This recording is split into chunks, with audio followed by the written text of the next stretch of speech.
E diz assim, 1 Samuel, havia um homem de Ramataim, Zofim, na região montanhosa de Efraim, chamado Elcana, filho de Jeroão, filho de Eliú, filho de Tou, filho de Zufi e Efraimita. Ele tinha duas mulheres, uma se chamava Ana e outra Penina. Penina tinha filhos e Ana, porém, não tinha. Todos os anos, esse homem subia da sua cidade para adorar e sacrificar ao Senhor dos Exércitos em Siló, onde os dois filhos de Eli, Roni e Finias, servia como sacerdotes ao Senhor.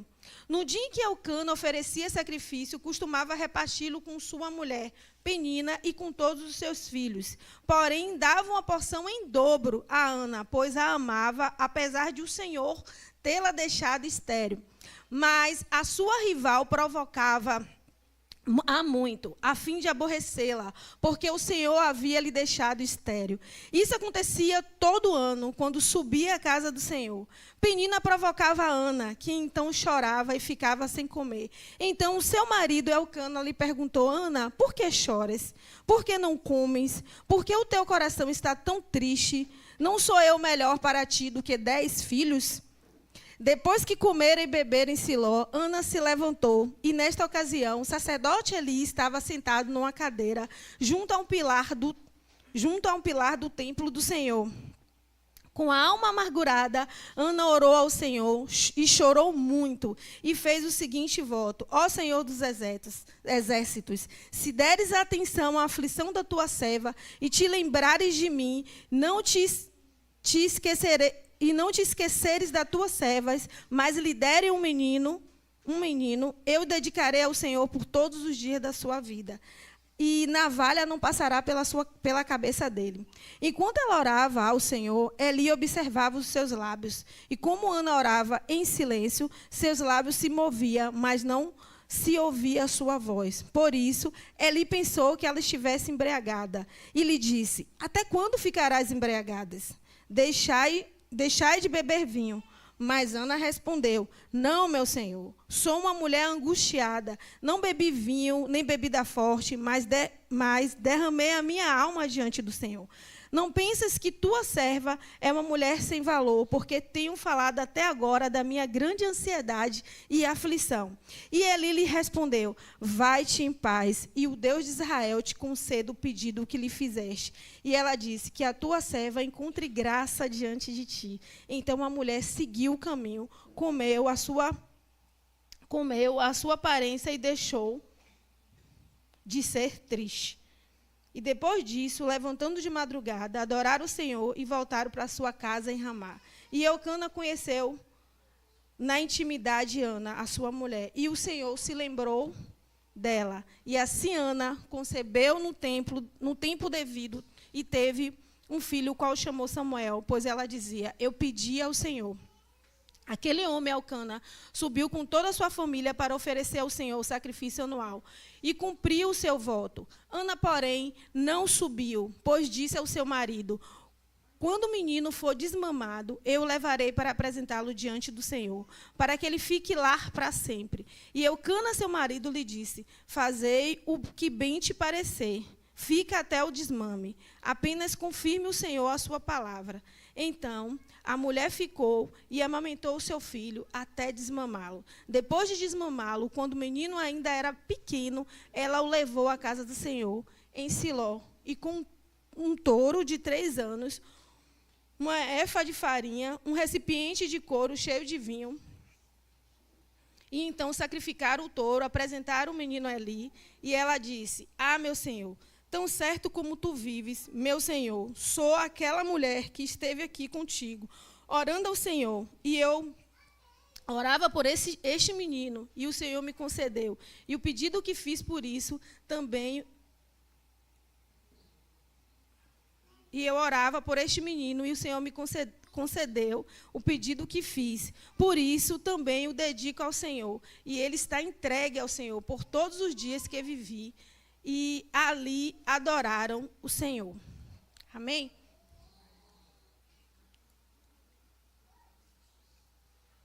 Nessa época aqui, o povo de Israel, eles tinham entrado já na terra de Canaã, mas eles viviam dentro da realidade da promessa que Deus fez a Abraão, né?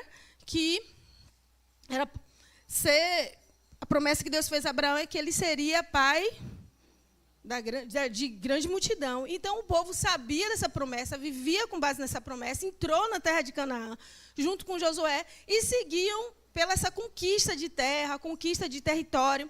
E aí, em Josué, em Juízes, a gente vai ver muitos feitos do povo de Deus, onde eles se aliançavam com pessoas que Deus não tinha aliança, e por isso, por muitas vezes, perdiam a guerra, e em outras vezes que eles se convertiam e tinham o favor do Senhor novamente ao coração dele. E nesse contexto vai se construindo a história, até chegar um período de juízes, que os juízes são levantados. Então, Josué morre, os juízes são levantados. E vai ali o povo de Israel seguindo uma trajetória de aparentemente, né, aquele líder que foi levantado como Moisés, depois como Josué. Aquela figura centralizadora a gente não vê mais ali, mas vê de tempos em tempos Deus levantando pessoas, essas pessoas cumprindo, essas pessoas passando o tempo delas morrendo, até que chega um momento que falta pão, chega a história de Ruth e tal. E, dentro disso, uma das coisas que eu achei bem interessante é que muitos povos se juntaram ao povo de Israel. Não só o povo de Israel, por si só, né, da descendência que veio lá do deserto, mas outros povos. E Elcana, ele era coatita, e coatita era o povo que era junto da tribo de Levi. Então, assim, o desejo deles subir todos os anos não eram especificamente só do povo, mas era porque ele já tinha uma origem de uma funcionalidade sacerdotal. Então, daí a gente percebe o verdadeiro desfecho da história de Ana. Então, eu achei isso interessante, porque o povo de Israel, eles tinham aquilo que o Senhor falava como marco. Então, para Ana ser estéril era uma vergonha. Para Ana ser estéril era uma humilhação. E ela já tinha 10 anos de esterilidade. E 10 anos ela sofrendo as mesmas questões que a gente acaba de ler no texto, de Penina falando com ela, do marido tentando consolar de alguma forma Ana. Então, dentro da realidade, da promessa que se tinha de ter filhos que desse seguimento, né, à geração dos seus pais, e que também crescesse o povo hebreu, o povo judeu, o povo de Israel, como a gente queira chamar, que crescesse aquele povo, que crescesse aquela nação, ela se via impossibilitada de participar daquilo que normalmente era feito em meio àquele povo. Então, isso era muito valioso para eles. A tradição não era apenas um marco da família. A tradição tinha a ver com o Deus que você cria, o Deus que você adorava, aquilo que você fazia. Tudo era uma coisa só. Então, Ana vivia nessa aflição de tentar entender o que havia acontecido com ela. Mas a Escritura fala que foi o próprio Deus que fechou a madre de Ana. E uma coisa interessante é que Elcana, por sua vez, né, porque na tradição, quando uma mulher ela não conseguia gerar, o marido ele era liberado para ter uma segunda esposa. Então, Penina foi colocada ali com uma segunda esposa e começa a gerar. E Elcana amava Ana, porque era sua primeira esposa, e tentava, de alguma forma, trazer o consolo sobre ela. Trazer algo que gerasse nela um entendimento de que eles estavam ali, o que importava era o amor dele, né? Dá para a gente lembrar também de Jacó lá, né? Que tinha esse mesmo amor com a mulher que morreu, a mãe de Benjamim. E perceber a aflição de Ana, perceber o perfil de Elcana, também faz com que a gente perceba o quanto que hoje, por vezes, porque quando a gente fala sobre esterilidade, a gente precisa pensar que esterilidade é incapacidade de gerar aquilo que você nasceu para gerar. A maternidade sobre a vida da mulher não é algo opcional. Normalmente, para Deus, de uma forma muito clara, a maternidade é algo que está dentro, né, da identidade, dentro de quem a mulher é. A mulher foi criada para gerar. A mulher foi criada para gerar filhos. A mulher foi criada para maternar. Sobre nós está essa função específica que não está sobre o homem, está apenas sobre a mulher. Dentro do papel do homem e do papel da mulher, uma das coisas que a mulher precisa pensar é que a capacidade que a gente tem de acolher multidão, o homem não tem. A gente tem a capacidade de acolher, de afagar, né? A gente tem a capacidade de nutrir, o homem não tem, porque isso foi designado unicamente para a mulher.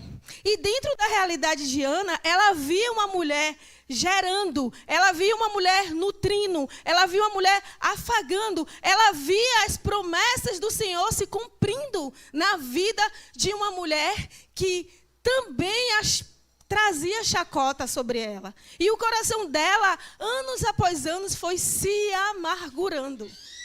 Anos após anos foi se afligindo. Anos após anos foi se secando. E aqui eu queria dar uma pausa para não falar só sobre gerar dentro da condição de ser mulher, mas também para falar sobre o gerar dentro da realidade dos homens. Porque vocês não geram filhos, mas vocês geram projetos, vocês geram palavras. E um ponto que, para mim, ressalta quando a gente pensa sobre essa questão da maternidade, está vinculada ao papel da mulher, à identidade unicamente feminina. E quando a gente fala também sobre pensar nessas características, a gente também pode pedir licença para pensar o sentido de vocação, o sentido do chamar de Deus para fazer algo. E eu queria que os homens pensassem sobre isso todas as vezes que eu falasse sobre esse gerar, todas as vezes que eu falasse sobre esse acolher. Porque sobre o homem está isso, a questão de ter uma visão de Deus. Elcana sabia que foi Deus que fechou a madre de Ana.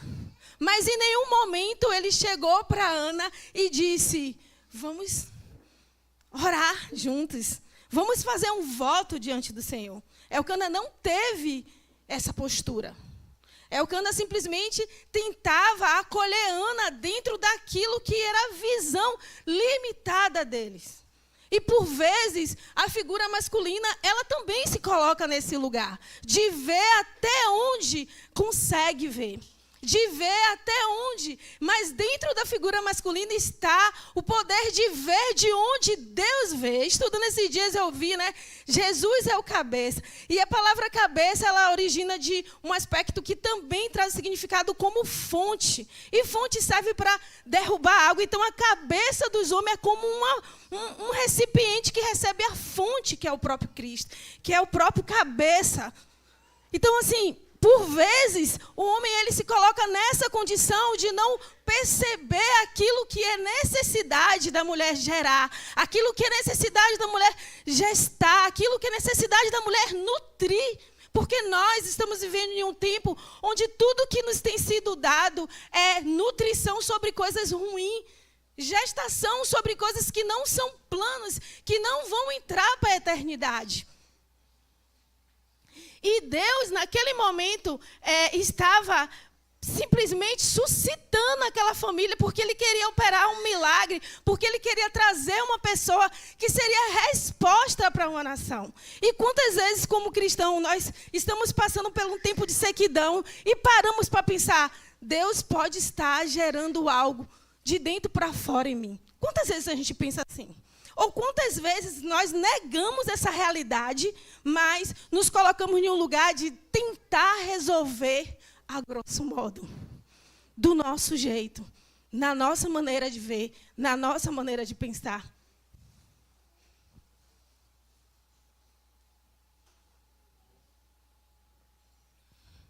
Então, meus irmãos, com a história de Ana, com a família de Elcana, nós podemos aprender muitas coisas. Nós podemos aprender que quando o Senhor ele tem um plano na vida de um homem, quando o Senhor chama esse homem, quando a mensagem do Evangelho chega na casa de uma pessoa, esqueça, você não vai mais viver segundo a medida do que você vê, do que você pensa. Você se torna alvo de Deus, alvo para viver o plano maravilhoso dele. E ele não vai se cansar até que você chegue ao lugar onde ele determinou para que você chegasse. E isso é importante a gente pensar. E quando eu vejo Ana todos os anos subia, 10 anos subia, 10 anos adorando, 10 anos sacrificando, 10 anos estando diante do Deus vivo, mas amargurada, aflita.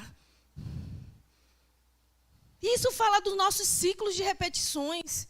Isso fala da nossa incapacidade de perceber aquilo que o Espírito está gritando de dentro para fora.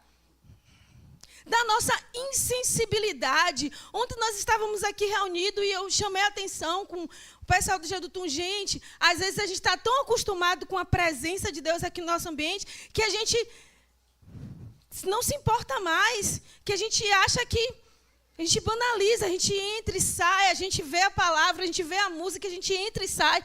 E a gente às vezes quer muito mais conversar do que prestar culto ao Senhor, do que adorar ao Senhor, porque a vida é assim mesmo, não tem para onde ir. Não podemos deixar que a vida nos leve. Precisamos entender que todas as coisas foram postas em um lugar correto e que nós precisamos nos render a todas as coisas que foram colocadas no lugar correto. Se nós estamos aqui no domingo, é para celebrar, é para glorificar o nosso Deus, e nós precisamos fazer isso com toda a nossa força, com toda a nossa alma, com todo o nosso entendimento, e nada pode nos impedir. Não existe preocupação, não existe coisa do passado, do presente. Nós precisamos chegar aqui e cultuar o nosso Deus. Nós precisamos chegar aqui e levantar o nome que é digno, o nome de Jesus, independente do boleto de segunda-feira. Isso precisa se tornar cada vez mais um entendimento claro. Porque, irmãos, existem vários lugares hoje onde as pessoas desejam ter a nossa liberdade e elas não têm a liberdade que nós temos de levantar as nossas mãos santas sem ira, sem contenda e clamar o nome do Senhor e falar no nome de Jesus. E tudo que é livre parece que se torna banal, né? Parece que se torna... Não, nós precisamos viver e aproveitar a liberdade que Cristo tem nos dado. E Ana subia aquele monte, subia uma vez por ano e descia, e se comportava talvez como alguém que era religiosa, eu posso dizer assim. Porque ela estava diante daquele, ela fazia tudo que poderia fazer, diante daquele que poderia mudar a sorte dele, diante daquele que de fato fechou a madre dela, e ela não teve uma outra postura. E o que a gente vai perceber no longo da história é que chega um momento, né, como eu falei, após 10 anos, que Ana, ela vai novamente e ela sobe.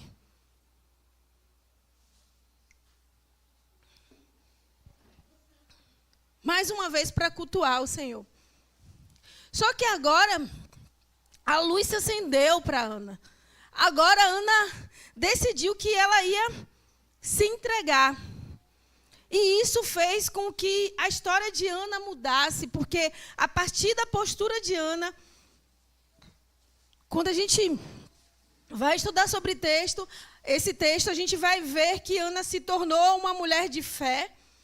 Ana se tornou uma mulher perseverante e Ana se tornou uma mulher devota ao Senhor, porque ela decidiu simplesmente confiar naquele que deveria ser confiável, que era o Senhor. E o engraçado disso tudo é que a Bíblia fala que Ana jogou sobre ele toda a sua dor. Ana jogou sobre ele toda a sua aflição, toda a sua amargura. Irmãos, tem texto que fala que Ana estava depressiva. Que Ana estava em um momento de aflição. Então, eu acredito que esse longo de 10 anos foi colocando cada vez mais Ana em uma caverna, cada vez mais Ana em um lugar de incredulidade, cada vez mais em um lugar de escuridão tremenda. Então, Ana chega atribulada diante do Senhor e ela lança sobre os pés dele tudo. Ela fala tudo, ela coloca tudo para fora. E essa é uma pergunta que a gente precisa se fazer sempre. A gente tem sido sem reservas diante do Senhor. A gente tem colocado todo o nosso coração, a gente tem colocado toda a nossa força, a gente tem buscado a Ele de fato dessa forma.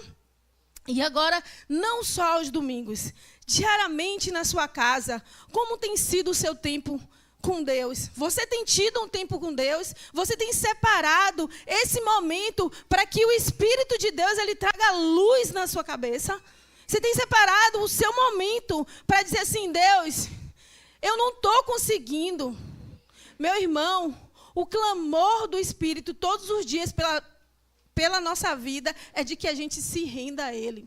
E esqueça essa história de filho maduro. Esqueça essa história de filho maduro que não precisa mais ser dependente do Senhor. O filho maduro de Deus, ele dizia que a comida e a bebida dele era fazer a vontade de Deus. O filho maduro de Deus, ele dizia que a presença do Pai era tudo. O filho maduro de Deus, totalmente obediente e santo, ele disse que não queria ficar afastado, ele clamou, se possível for, passa de mim esse cálice, porque ele não queria se afastar do pai dele. Como eu e você, pobre, cego, nu, a gente se torna maduro e deixa de buscar a presença do nosso Pai. Como assim? Como assim você consegue movimentar coisas sem perguntar a opinião de Deus? Como assim?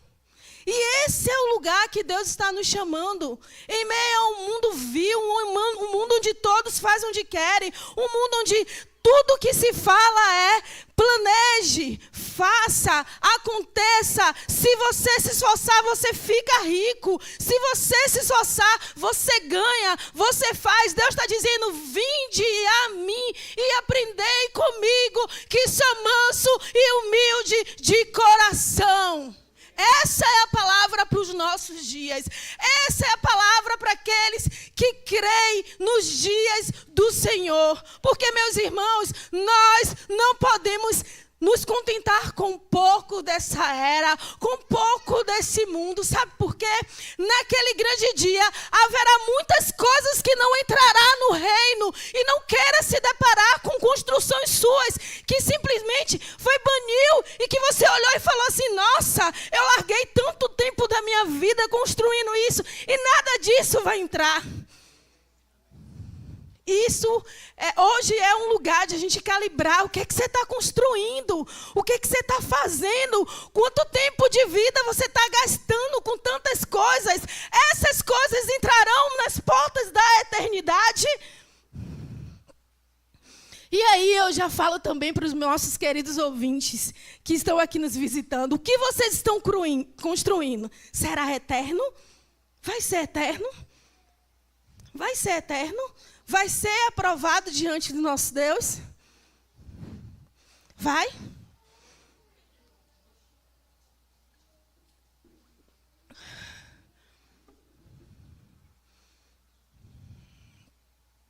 É tempo, amigos, de a gente calibrar a nossa vida e repaginar o que precisa ser repaginado. Arrancar o que precisa ser arrancado, recapitular o que precisa ser recapitulado. Não existe palavra de Deus nova para nós, senão se achegar a Ele e ter o coração bem perto dele, porque os dias são maus. Não existe. E seguindo falando de Ana, Ana lançou sobre o Senhor toda a sua aflição. Ana lançou sobre o Senhor tudo o que estava no seu coração. E aquilo que Ana estava falando com o Senhor, a maneira como as coisas estavam sendo conduzidas, foram tão tremenda, que Ana se sentiu ainda mais confortável de dizer ao Senhor: se você me der um filho, eu te entregarei, eu te devolverei, e ele servirá na sua casa, e não irá passar navalha sobre sua cabeça. Sabe, amigos, quando a gente está diante do Senhor, nesse lugar de confiança, nós não tememos a nada. Nós vamos estar e cada vez mais nos assegurando em um Deus que é todo-poderoso. A grande questão é que nós não estamos seguros porque nós estamos nos apegando com várias outras coisas que não a Ele, que não a vontade dEle.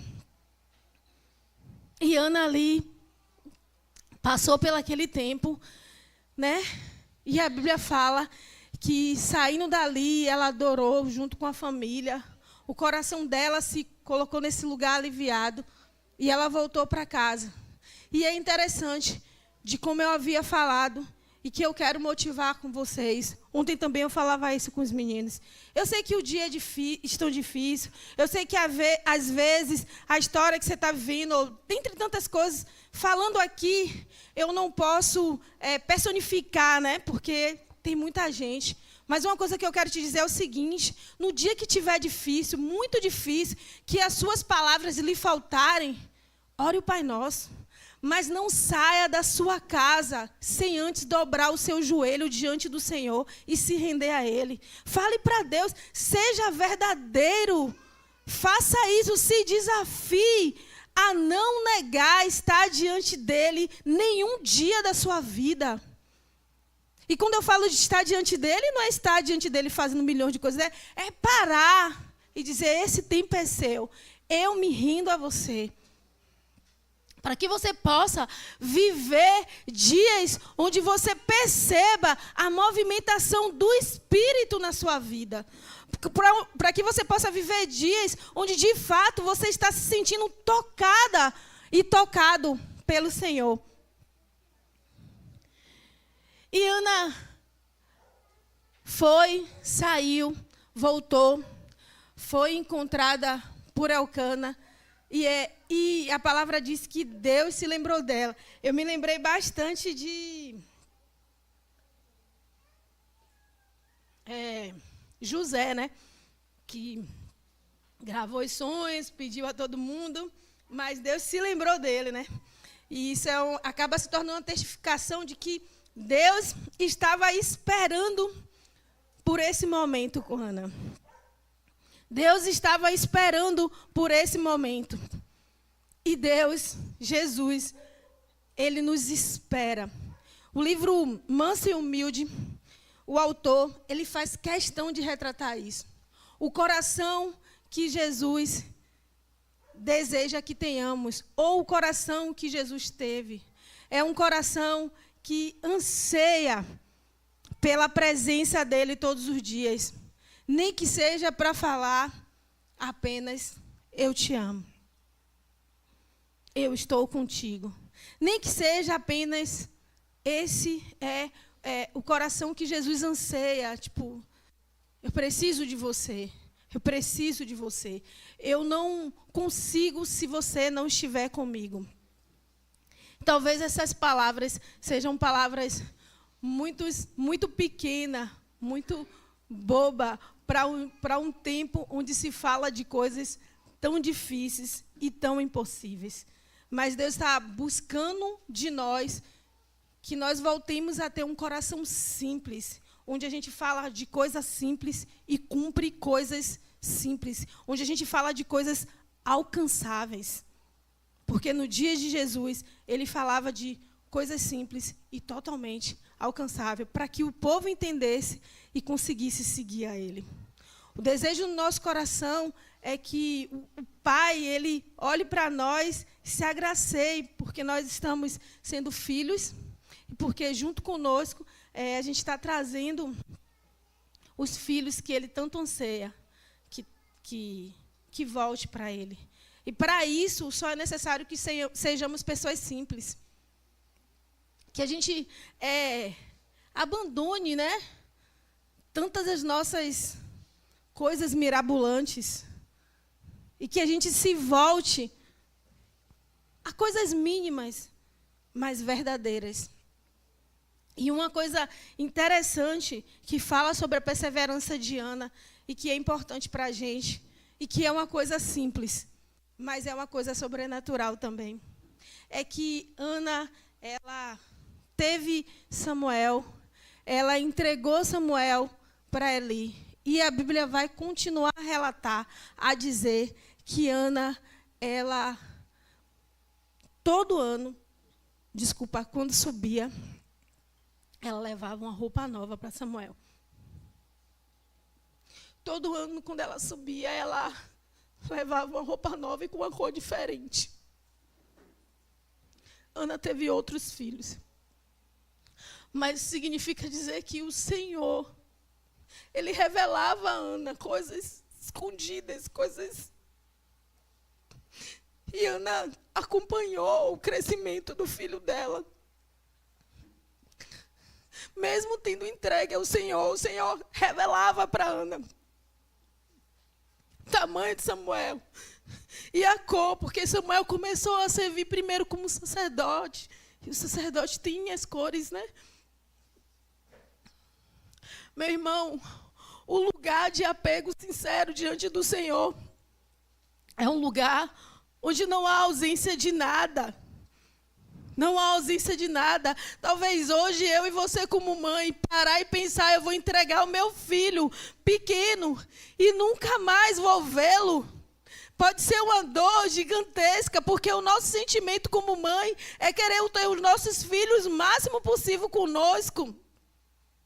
Mas o Senhor, Ele trouxe algo sobre o coração de Ana que era muito maior do que a dor que ela se afligia. Esse é o nosso Deus, um Deus capaz de ir em lugares íntimos e mudar a história de qualquer pessoa.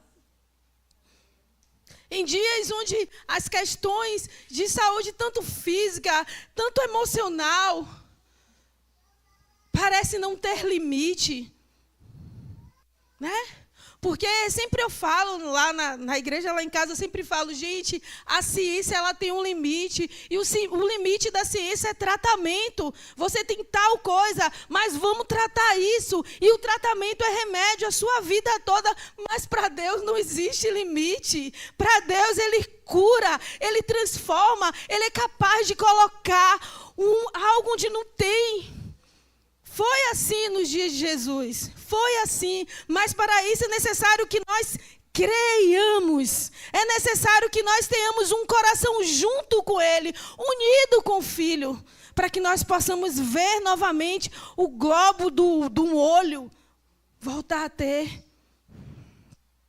um sangue ser estancado imediatamente, um louco ter a sua sanidade totalmente. Esses são dias onde o Senhor tem nos chamado para estar perto dEle, porque Ele anseia que nós possamos gerar as coisas dEle, os planos dEle. Ana gerou Samuel, e Samuel foi uma voz profética para os dias de Israel. O Senhor quer gerar para além de vozes. O Senhor quer gerar os dias do fim de dentro para fora em nós, para que nós possamos nos levantar como igreja gloriosa. E eu escolhi falar dessa mulher, porque no mundo que mais nós temos são mulheres. Então, mulheres, Nós temos capacidade de nutrir, nós temos capacidade de gerar sobre nós de forma específica, de acalentar, mas nós precisamos nos levantar como essas vozes que não necessitam apenas nutrir o que é nosso, mas nutrir o que é de Deus, nutrir aquilo que o Senhor deseja fazer para a mudança da história da igreja. Deus está reformando muita coisa, Deus está restaurando muita coisa, mas é necessário que nós nos coloquemos nesse lugar de apego sincero ao Senhor. É necessário que nós nos coloquemos nesse lugar de gerar novos filhos, sim, mas que sejam entregues diante dos caminhos do Senhor, entregue para servir a Ele com tudo que nós temos. E deixa eu te dizer, eu tinha essa concepção só para mim, mas eu ouvi uma mulher esses dias falar sobre isso, uma mulher que é próxima de mim, mas não é daqui da igreja. E um dia o Senhor me falou, e esse ainda é um dilema meu e de Deus, mas está na mão dele, sobre ter mais filhos. E eu pensando, orando sobre isso, e Deus falou um dia comigo assim: tome conta dos meus filhos. Isso para mim foi muito ruim. E eu acho que eu nunca falei isso publicamente. E aquilo ficou dentro de mim. Eu falei, mas eu quero os meus, Senhor. Tipo, eu quero os meus. E outro dia eu brincando, eu falei, que eu vou ter mais um filho. Aí alguém virou para mim e falou assim, mas você tem que tomar conta dos filhos de Deus. E eu fiquei, fiquei calada. E um dia eu estava conversando, agora há pouco, com uma irmã, e ela virou para a gente, e aquilo bateu de novo forte. Foi daí que eu voltei a pensar em Ana. Ela falou assim para mim não, ela estava contando o testemunho dela, que um dia ela estava em oração com o Senhor, e ela estava sofrendo muito em relação a algumas coisas ministeriais, passando por algumas aflições. E ela começou a falar com o Senhor, colocar diante do Senhor aquelas coisas.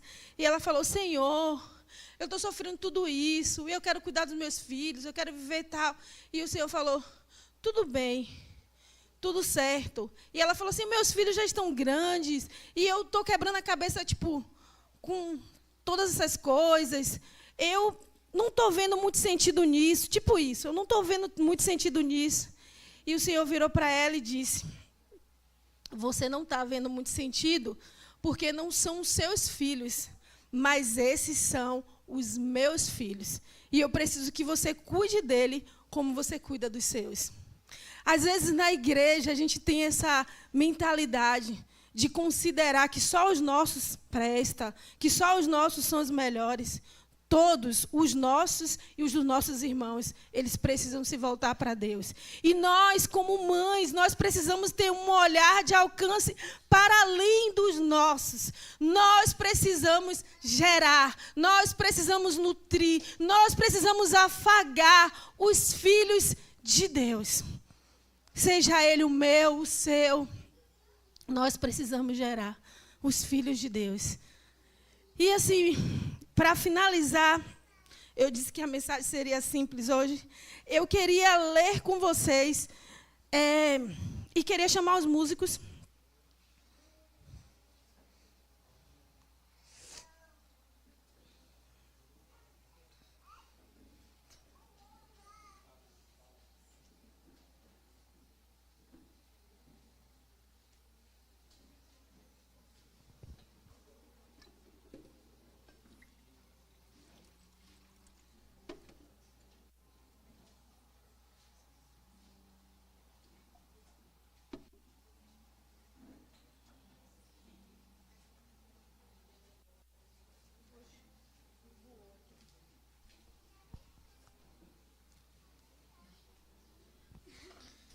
Eu queria ler a oração de Ana.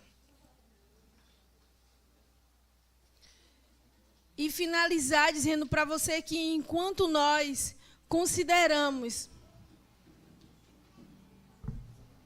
que tudo que nós estamos passando tem só a ver conosco mesmo, com a nossa própria vida, com a nossa parte ruim, Deus está olhando para nós, está dizendo, se achega a mim, que a partir disso que você vê como tão ruim, eu quero fazer uma coisa muito maior.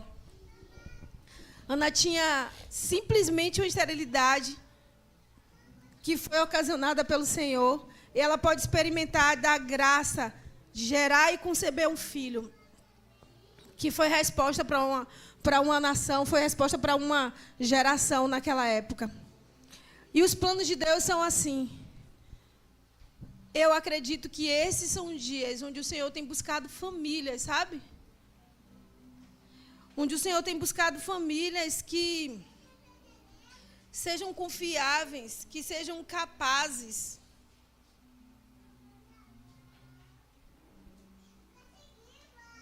de se entregar para Ele, de se tornar um ambiente, uma casa de paz, uma casa que cela pela presença do Senhor, que tem temor, que tem zelo, que Ele possa encontrar espaço no nosso coração, que Ele possa encontrar espaço na nossa casa para fazer aquilo que está no coração dEle. Hoje é o Dia das Mães e, para mim, não fazia nenhum sentido não trazer um exemplo de uma mulher que, pela postura dela diante do Senhor, foi agraciada, e o nome de Ana significa isso, favor. O ser agraciada pelo Senhor. Foi agraciada pelo Senhor para trazer um novo tempo, né? A história ali de Israel, como eu comecei falando, eu finalizo falando. Samuel foi um homem que trabalhou para restaurar as leis em Israel. E trabalhou também para que a presença de Deus estivesse mantida naquele lugar. São esses os dias que o Senhor tem feito, de encontrar uma casa que possa restaurar a presença do Senhor e o lugar para que Ele se alegre e habite. E a oração de Ana fala assim, ó: meu coração exulta no Senhor, e a minha força está exaltada por causa do Senhor. A minha boca ri dos meus inimigos, pois me alegro na tua salvação. Não há ninguém santo como o Senhor, não há outro além de ti, não há rocha como o nosso Deus. Não faleis mais tão não há rocha como o nosso Deus. Não fale mais tão altivamente, nem arrogância saia da vossa boca, porque o Senhor é o Deus da sabedoria e julga os atos humanos. Os arcos dos fortes estão quebrados, mas os fracos são revestidos de forças. Os que tinham como fartura agora trabalham por comida, mas os famintos não passam mais fome. Até o estéril teve 7 filhos, mas a que tinha muitos filhos se enfraqueceu. O Senhor é quem tira a vida e que dá a vida. Faz descer a sepultura e faz seguir dali. Faz ressurgir dali. O Senhor faz empobrecer e enriquecer, abate e exalta, levanta o pobre do pó, ergue a necessidade do monte de cinzas, para fazê-lo sentar entre os príncipes e para fazer herdar um trono de glória, porque as colunas de terra são do Senhor, e Ele estabeleceu o mundo sobre ela. Ele guardará os pés dos seus santos, mas os ímpios ficarão mudos nas trevas, pois não é pela força que o homem prevalecerá. Os que lutam contra o Senhor serão despedaçados. Trovejará desde os céus contra ele. O Senhor julgará as extremidades da terra. Dará força ao seu rei e exaltará o poder do seu ungido. E o Senhor julgará as extremidades da terra. Dará força ao seu rei e exaltará o seu ungido. Amigos, o apego sincero de Ana fez com que ela tivesse revelação futura. Quando a gente lê esse texto, a gente percebe relatos daquilo que vai ser o fim ainda. É esse lugar que o Senhor está nos chamando. O Senhor está nos chamando para estar mais próximo dEle, porque existem coisas que Ele quer compartilhar com os seus servos profetas.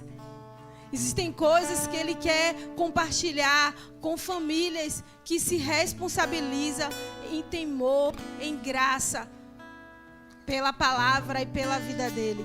Que possamos ser esse lugar. Que possamos ser esse lugar. Mulheres, se levantem. Se levantem para fazer a diferença. No mundo onde o feminismo ele tem alcançado, que nós possamos nos levantar com uma mensagem de amor, com uma mensagem de paz, entendendo que Cristo, Ele operou em cima de questões onde Ele foi, de fato, totalmente injustiçado. E que a justiça que nós precisamos é a justiça que vem de Deus, não a justiça de homem. Não precisamos da glória do homem. Não permita de forma nenhuma que aquilo que lhe foi lhe dado como herança por parte do Senhor, de ser como uma menina dos olhos dele, seja roubada de você. Permita usufruir da bondade, do amor desse Deus que te olha e te vê como algo delicado. O frágil não é pejorativo. O frágil é de delicadeza, é de nobreza. Somos todas princesas diante do Senhor. E Ele deseja cuidar de nós, cuidar das nossas emoções, cuidar dos nossos corações. Mas para isso é necessário que a gente descanse diante dEle. Que Deus nos abençoe.